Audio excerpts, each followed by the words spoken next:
BJP रेन MP Arjun Singh तेहें TMC party रे सेलेद दाड़े आय नित अर्जुन सिंह मेना आकादिया अलीपुर रेना मिद होटल रे और बाड़ाई नाम आकना जे ओना होटल खोन अर्जुन सिंह दो चला आय अभिषेक बैनर्जी पार्टी ऑफिस ते और ओंडे गे टीएमसी पार्टी रे सेलेद दाड़े आय नोंकान कथा हो बाड़ाई नाम कना और तेहें आजा ट्वीट तलाते नेल लेन ताहे कना जे आजे ले ताहे कना जे टीएमसी पार्टी रे सेलेद दाड़े आय और उनी बीजेपी पार्टी भगी दाड़े आय और नुआ को इदी काते नित बाड़ाई नामोग कना जे उनी टीएमसी पार्टी रे सेलेद दाड़े आय और बाड़ाई तेना कथा कना उनी दो बीजेपी रेन संसद हो कनाय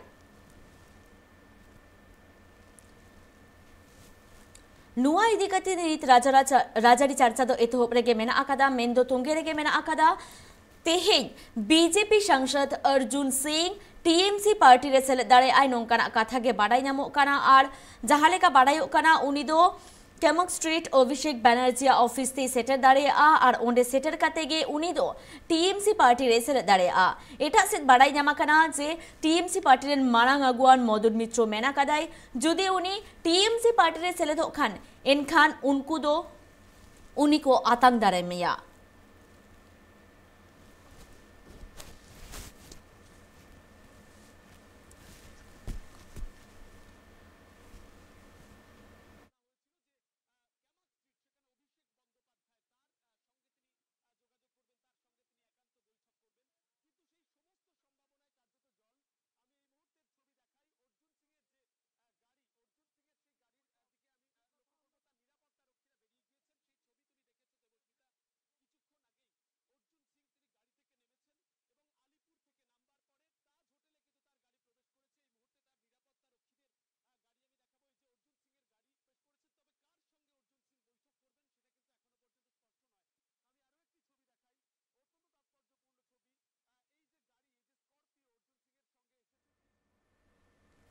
नुआ बाबते आरो झमेला से बाड़ाई लागिते इंसालानित फोन करे जोपड़ाओ मेना आकादिया आब्दुल আজিজ आज जल्पना उस्के कलकाता दिके रওনা दिएছেন बीजेपी सांसद अर्जुन सिंह मने करा হচ্ছে তার গন্তব্য সম্ভবত ক্যামক স্ট্রিটে অভিষেক বন্দ্যোপাধ্যায়ের অফিসে কি জানতে পারছো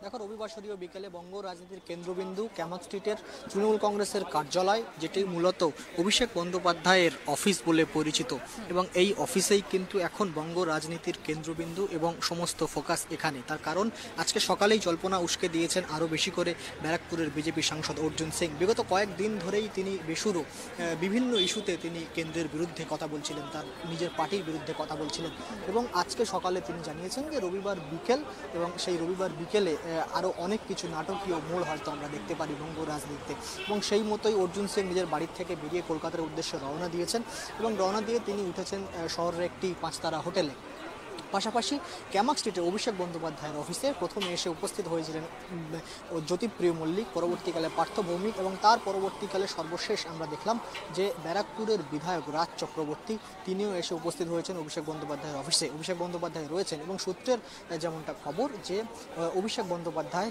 পার্থ ভৌমিক অর্জুন সিংয়ের দলে ফেরানোর আগে বা অর্জুন সিং দলে ফিরবেন কিনা সেটা ঠিক হবে পার্থ ভৌমিক জ্যোতিপ্রিয় মল্লিক এবং পরবর্তীতে সংযোজন রাজ চক্রবর্তী এদের সঙ্গে এখন বর্তমানে অভিষেক বন্দ্যোপাধ্যায় তিনি নিজে কথোপকথন করছেন তিনি বৈঠকে রয়েছেন এবং এই বৈঠক শেষেই বা এই বৈঠক থেকেই হয়তো অর্জুন সিংয়ের ঘর বাপসির একটা সমাধান হবে বা এই অর্জুন সিংয়ের ঘর বাপসি নিয়ে যে জল্পনা তৈরি হয়েছে যে তিনি কি সত্যিই তৃণমূল কংগ্রেসে ফিরছেন সেটা কিন্তু ঠিক হবে আজকের এই যে বৈঠক এখন চলছে বিকেল 4টায় অর্জুন সিংয়ের এখানে আসার কথা এবং আর কিছুক্ষণের মধ্যেই হয়তো তিনি এসে পৌঁছবেন এবং সেরকমই তুমি যদি তোড়জোড়টা দেখো একবার পুলিশের যে তোড়জোড় অর্থাৎ পুরো রাস্তাটাই কিন্তু পুলিশ ব্যারিকেড করে ঘিরে রেখেছে এবং সমস্ত নিরাপত্তার ব্যবস্থাটাও কিন্তু পুলিশ একেবারে যারা এখানে দায়িত্বে রয়েছেন তারা কিন্তু একেবারে আঁটোসাঁটো নিরাপত্তা রেখেছেন তুমি দেখতেই পাবে রাস্তায় পুলিশ কর্মীরা তারা কিন্তু টহল দিচ্ছেন এবং সব মিলিয়ে অর্জুন সিং কিন্তু বিগত কয়েকদিন ধরেই বেসুরো ছিলেন তিনি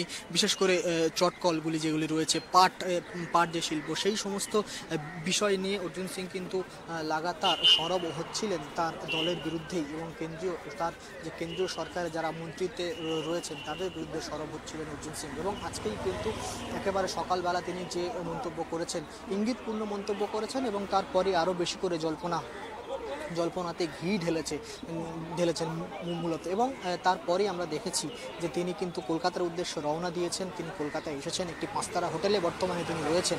এবং বিজেপির তরফ থেকে সমস্ত রকম চেষ্টাই কিন্তু করা হয়েছে অর্জুন সিংকে আটকে রাখার জন্য, দলে রাখার জন্য। তার কারণ ব্যারাকপুরের মতো জায়গায় অর্জুন সিংয়ের মতো একজন ব্যক্তিত্ব, একজন রাজনৈতিক ব্যক্তিত্ব অত্যন্ত গুরুত্বপূর্ণ ভূমিকা পালন করেন। তার কারণ অর্জুন সিং কিন্তু ব্যারাকপুরের বেতাজ বাদশা ছিলেন যদি আমরা বলি 2019 পর্যন্ত সেখানকার লোকসভা নির্বাচন। কিন্তু পরবর্তীকালে আমরা দেখেছি যে 2021-এর যে নির্বাচন হয়েছে, অর্থাৎ বিধানসভা নির্বাচন, সেখানে কিন্তু ব্যারাকপুরের অধিকাংশ সিট তৃণমূল কংগ্রেস জিতে নেয়। এবং তারপর থেকেই কিন্তু বলা যায় যে অর্জুন সিংয়ের যে গুরুত্ব বিজেপি এতদিন দিচ্ছিল, সেই গুরুত্ব কোথাও খর্ব হচ্ছিল। এবং তারপরে অর্জুন সিং একের পর এক মন্তব্য শুরু করেন, কেন্দ্রের সঙ্গে তার সংঘাত।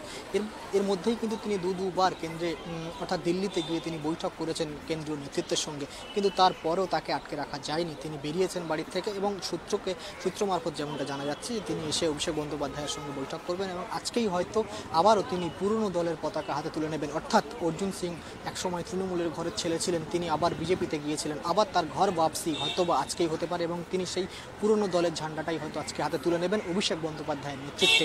কিন্তু তার আগে এই যে বৈঠক বর্তমানে এখন চলছে ক্যানক স্ট্রিটের অভিষেক বন্দ্যোপাধ্যায়ের কার্যালয়, সেই বৈঠক কিন্তু অত্যন্ত গুরুত্বপূর্ণ। তার কারণ জ্যোতিপ্রিয় মল্লিক, পার্থ ভৌমিক এরা মূলত উত্তর 24 পরগনা জেলার কন্ট্রোলটা কিন্তু তৃণমূল কংগ্রেসের এদের হাতেই রয়েছে এবং এরা দীর্ঘদিন সেখানে রয়েছেন, রাজনীতি করছেন সেখানকার। এবং অর্জুন সিং পার্থ ভৌমিকদের সঙ্গে বা জ্যোতিপ্রিয় মল্লিকদের সঙ্গে অর্জুন সিংয়ের যে একটা যে টাসেল রয়েছে, সেই টাসেলটা কোথাও গিয়ে এখানে বারবার করে উঠে আসছে। এবং সেই জন্য অভিষেক বন্দ্যোপাধ্যায় তিনি কিন্তু নিজে বৈঠকে বসেছেন আগে এদের সঙ্গে। এবং পরবর্তীকালে আমরা দেখলাম রাজ চক্রবর্তী, যিনি ব্যারাকপুরের বিধায়ক, তিনিও কিন্তু এসে উপস্থিত হয়েছেন বা এই বৈঠকে যোগ দিয়েছেন। সুতরাং এদের সবাইকে নিয়ে অভিষেক বন্দ্যোপাধ্যায় নিজে একটি বৈঠক করছেন এবং তারপরে হয়তো অর্জুন সিংয়ের উপস্থিতি এখানে হবে এবং সেখান থেকেই আমরা আরও বেশি করে জানতে পারবো যে ঠিক কী ঘটছে। তবে আপাতত যে বৈঠকে অভিষেক বন্দ্যোপাধ্যায় রয়েছেন, অর্থাৎ পার্থ ভৌমিক, এই সঙ্গে জ্যোতিপ্রিয় মল্লিক এবং পরবর্তী সংযোজন রাজ চক্রবর্তী, এই তিনজনের সঙ্গে অভিষেক বন্দ্যোপাধ্যায়ের বৈঠকটি অত্যন্ত গুরুত্বপূর্ণ অর্জুন সিংয়ের ঘর বাপসির ক্ষেত্রে।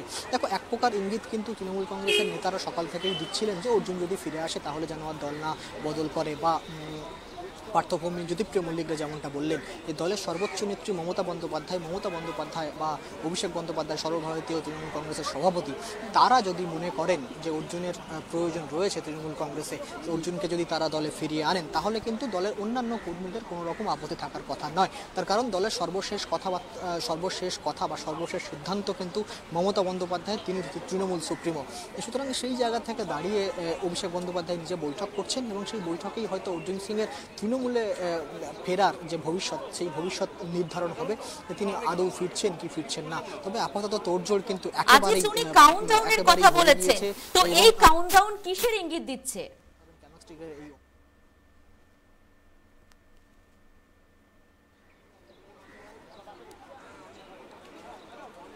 একদমই তিনি সকালে যেমনটা বলেছেন যে কাউন্টডাউন শুরু হয়ে গেছে, 1 তারিখ থেকে কাউন্টডাউন শুরু, 1 তারিখেই শেষ, এরকম মন্তব্য তিনি করেছেন। এবং সেই কাউন্টডাউন মূলত তিনি হয়তো বা নিজের ঘর বাপসির কথাই বলতে চেয়েছেন বলেই মনে করছে রাজনৈতিক মহল। তার কারণ সেভাবেই কিন্তু তার অ্যাক্টিভিটিস, তার মুভমেন্ট কিন্তু তাই বলছে।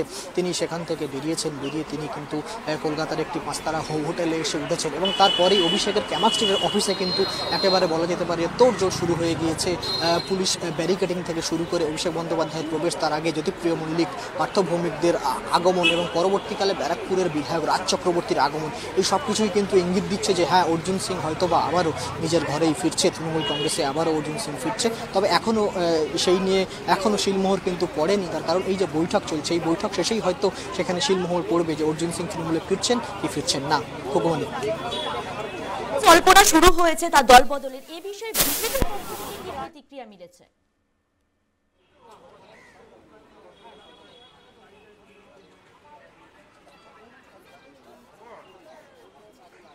দেখো, বিজেপির পক্ষ থেকে যেমনটা সকালে দিলীপ ঘোষ তিনি বলেছেন যে অর্জুন সিংকে দলে দায়িত্ব দেওয়া হয়েছিল, তিনি এসেছিলেন এবং এখন তিনি চলে যেতে চাইছেন। দেখো, বিজেপির তরফ থেকে কিন্তু কিছু রাজ্য বিজেপির নেতৃত্বে যদি আমি কথা বলি, তাহলে রাজ্য বিজেপির নেতৃত্বের হাতে কিন্তু কিছু নেই। তার কারণ আমরা যদি দেখি, তাহলে অর্জুন সিং কিন্তু দুবার দিল্লিতে গিয়ে বৈঠক করে এসেছেন কেন্দ্রীয় নেতৃত্বের সঙ্গে। সেখান থেকে যখন কোনো সুরাহা হয়নি বা তারা যখন অর্জুন সিংকে আটকাতে পারেননি, তাহলে রাজ্য বিজেপির নেতৃত্ব কিন্তু অর্জুন সিংয়ের উপর কর্তৃত্ব ফলাতে বা অর্জুন সিংকে ধরে রাখতে পারবে বলে মনে করছে না রাজনৈতিক মহল। তার কারণ যখন দিল্লির নেতারাই পারলেন না, তাহলে রাজ্যের নেতারা পারবেন বলেও মনে করছেন না। তার কারণ রাজ্য বিজেপির যে সংগঠন বা রাজ্য বিজেপির যে নেতৃত্ব, সেই নেতৃত্ব নিজেদের মধ্যেই কিন্তু একটা অন্তর্দ্বন্দ্ব রয়েছে, গোষ্ঠী কোন্দল রয়েছে। এখানে কিন্তু রাজ্য বিজেপির যে নেতৃত্ব, সেখানে কিন্তু ওয়ান ম্যান কমান্ড নেই কেউ। সেক্ষেত্রে দাঁড়িয়ে অসুবিধার জায়গা তৈরি হয়। এবং যেমনটা অর্জুন সিং আজকে নিজের প্রেস কনফারেন্সে, তিনি সকালে যে প্রেস কনফারেন্স করেছেন সেখানেও বলেছেন যে তৃণমূল কংগ্রেসে মমতা বন্দ্যোপাধ্যায়ের শেষ কথা, one man army Mamata Bandyopadhyay. সুতরাং সেখান থেকে তিনিও একটা ইঙ্গিত দিয়েছেন যে রাজ্য বিজেপির ক্ষেত্রে সেই ওয়ান ম্যান আর্মি বা ওয়ান ম্যান কমান্ড, সেই জিনিসটার অভাব কোথাও না কোথাও রয়েছে। এটাও কিন্তু তিনি তার যে বক্তব্য সেখানে বোঝাতে চেয়েছেন। এবং এই যে আমরা দেখেছি যে বিধানসভা নির্বাচনের পর কিন্তু একের পর এক বিজেপির নেতা তারা কিন্তু ফিরছেন তৃণমূলে, যারা একসময় তৃণমূলের নেতৃত্বে ছিলেন। যেমন মুকুল রায়ের কথা যদি আমরা বলি, তারপর রাজীব বন্দ্যোপাধ্যায় তিনি দলে ফিরেছেন। এবার কিন্তু তারপর আমরা দেখেছি বাবুল সুপ্রিয়, তিনি এসেছেন, এসে তৃণমূলের টিকিটে তিনি বিধায়কও হয়েছেন।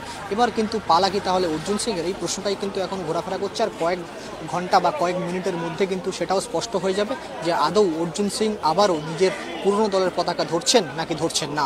কোকমনি, অর্জুন সিং শুধু না, অপরদিকে মদন মিত্র আরও বলেছেন, যা দাঁড়িয়েছে পশ্চিমবঙ্গে বিজেপি করার মতো আর কেউ থাকবে না।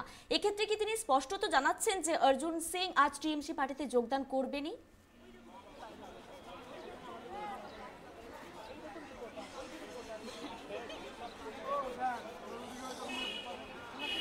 দেখো, ইঙ্গিত প্রত্যেকেই দিচ্ছিলেন। অর্জুন সিং নিজেও ইঙ্গিত দিচ্ছিলেন। তৃণমূল কংগ্রেসের বিভিন্ন নেতারা তারা বিভিন্ন সময় বিভিন্ন রকম মন্তব্য করেছেন অর্জুন সিংয়ের এই ঘর বাপসি নিয়ে। দেখো, মূলত সবার যে বক্তব্য, যে যদি মমতা বন্দ্যোপাধ্যায় বা অভিষেক বন্দ্যোপাধ্যায় তারা যদি অর্জুন সিংকে ঘরে ফেরাতে চান, তাহলে কিন্তু অন্য কারোর আর কোনো রকম আপত্তি থাকবে না। এটাই কিন্তু সারমর্ম যদি আমি বলি সমস্ত তৃণমূল নেতৃত্বেরই এখন। তার কারণ তারা মমতা বন্দ্যোপাধ্যায়কে সর্বময়ী মনে করেন এবং মমতা বন্দ্যোপাধ্যায় দলের শেষ কথা। সুতরাং সেখানে মমতা বন্দ্যোপাধ্যায় যদি অর্জুন সিংয়ের দলে ফেরানো নিয়ে গ্রিন সিগন্যাল দিয়ে থাকেন, তাহলে কিন্তু আর কারোর কোনো বক্তব্য থাকতে পারে না। এটাই কিন্তু এখন তৃণমূল কংগ্রেসের পরিপ্রেক্ষিতে বা দৃষ্টিভঙ্গিতে আমরা যদি বলি। এবং অভিষেক বন্দ্যোপাধ্যায় অবশ্যই দলের সর্বভারতীয় সাধারণ সম্পাদক অভিষেক বন্দ্যোপাধ্যায়ের মতেরও একটা গুরুত্ব রয়েছে। এবং সেই জন্যই কিন্তু এই বৈঠক এখন বর্তমানে চলছে। জ্যোতিপ্রিয় মল্লিক, পার্থভূমি থেকে শুরু করে রাজ চক্রবর্তীর সঙ্গে অভিষেক বন্দ্যোপাধ্যায় যে নিজে বৈঠক করছেন, সেই বৈঠক কিন্তু তারই একটা প্রতিফলন বলতে পারি। এবং এক্ষেত্রে মমতা বন্দ্যোপাধ্যায় বা অভিষেক বন্দ্যোপাধ্যায় তারা কি বলছেন তার উপরেই কিন্তু নির্ধারিত হবে অর্জুন সিংয়ের ঘর বাপসি। সুতরাং এখানে অন্যান্য নেতৃত্ব বা অন্যান্য নেতারা কি বললেন সেটা কিন্তু খুব একটা গুরুত্বপূর্ণ নয় বলেই মনে করেন ওয়াকিবহাল মহল। সুতরাং মমতা বন্দ্যোপাধ্যায়, অভিষেক বন্দ্যোপাধ্যায় তাদের মত থাকলে, তারা গ্রিন সিগন্যাল দিলে তবেই কিন্তু অর্জুন সিং তৃণমূলে ঘর বাপসি হবে, নতে নয়। এমনটাই কিন্তু রাজনৈতিক মহলের বক্তব্য। এবং সেক্ষেত্রে অভিষেক বন্দ্যোপাধ্যায় যে বৈঠক করছেন, এটা কিন্তু এক প্রকার ইঙ্গিত দেওয়া হচ্ছে বা এক প্রকারের ইঙ্গিত যে হয়তো বা অর্জুন সিংকে নিয়েই আলোচনা হচ্ছে। এবং এরপরেই আমরা দেখতে পাবো কিছুক্ষণ পর হয়তো অর্জুন সিং এসে উপস্থিত হবেন এবং অভিষেক বন্দ্যোপাধ্যায়ের সঙ্গে তিনি নিজেও বৈঠকে বসবেন। তারপরে আপাতত ধন্যবাদ তোমায় আজিজ।